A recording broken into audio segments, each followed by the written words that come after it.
Brought to you by Agilus Diagnostics.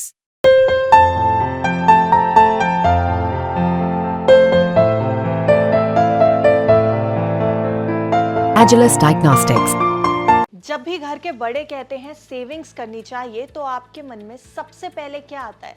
FDs ज्यादातर लोगों के मन में आता होगा। बचत का सबसे पॉपुलर ऑप्शन फिक्स्ड डिपॉजिट यानी एफडीज। और अब इन एफडीज को लेकर एक बड़ी रिपोर्ट आ गई है जो आपके लिए जाननी बेहद जरूरी है। नमस्कार, आप देख रहे हैं बिस्तक, मैं हूं आपके साथ अर्णिमा द्विवेदी। अब देखिए, फिक्स्ड डिपॉजिट यानी एफडी में आपका निवेश सुरक्षित होता है, साथ ही आपको गारंटी के साथ रिटर्न मिलता है।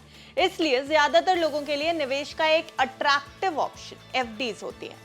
अगर आप भी एफडी में निवेश करके ज्यादा रिटर्न कमाने की चाहत रखते हैं तो ये काम आपको जल्दी कर लेना चाहिए, क्योंकि भारतीय रिजर्व बैंक यानी आरबीआई आने वाले दिनों में ब्याज दरों में कटौती कर सकता है, यानी आपको एफडी पर मिलने वाला रिटर्न कम हो जाएगा।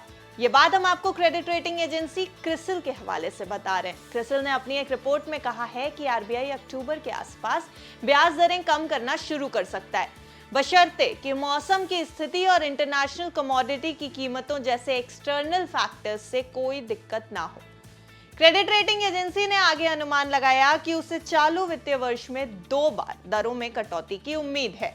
अगर रेट ऑफ इंटरेस्ट की बात की जाए तो मोटा मोटी तौर पर अगर आप 10 साल के लिए एफडी कराते हैं तो मौजूदा समय में आपको लगभग हर बैंक से 7% तक का ब्याज मिलता है, और पोस्ट ऑफिस की बात की जाए तो यहाँ मैक्सिमम ब्याज 7.5% तक का मिल जाता है। लेकिन अगर आरबीआई ने ब्याज दरें घटाई तो आपका ये इंटरेस्ट का अमाउंट कम हो सकता है। क्रिसिल की रिपोर्ट के मुताबिक मॉनेटरी पॉलिसी कमेटी ने अपनी हालिया ऐलानों में दरों को बरकरार रखने का फैसला ज्यादा फूड इन्फ्लेशन के कारण लिया था।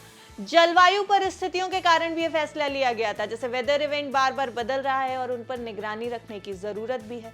आगे चलकर यह अनुमान लगाया गया कि मैक्रो इकोनॉमिक माहौल बेहतर होगा, जिससे दर में कटौती की एक पृष्ठभूमि तैयार होगी, यानी एक प्लेटफॉर्म तैयार किया जा सकेगा। क्रेडिट रेटिंग एजेंसी को एग्रीकल्चरल प्रोस्पेक्ट्स भी बेहतर दिख रही हैं। एस&पी की आम ने अपनी रिपोर्ट में यह बात कही कि दर में कटौती की खाद्य चुनौती कम होने की उम्मीद है, क्योंकि एग्रीकल्चरल प्रोस्पेक्ट्स पिछले साल की तुलना में बेहतर दिख रहे हैं। मॉनसून सामान्य से ऊपर रहा है और प्रमुख अनाजों की बुआई में भी तेजी आई है। जैसे ही सितंबर तक एग्रीकल्चरल प्रोस्पेक्ट साफ हो जाएंगे, हम उम्मीद करते हैं कि दर में कटौती का रास्ता साफ होगा। ये सब कुछ क्रिसिल का कहना है।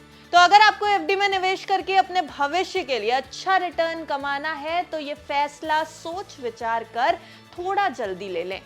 वैसे आपको क्या लगता है, क्या आरबीआई अगली मॉनेटरी पॉलिसी में ब्याज दरें घटाएगा? हमें कमेंट करके इस रिपोर्ट पर ये जरूर बताएं कि आपका इस पर क्या कहना है।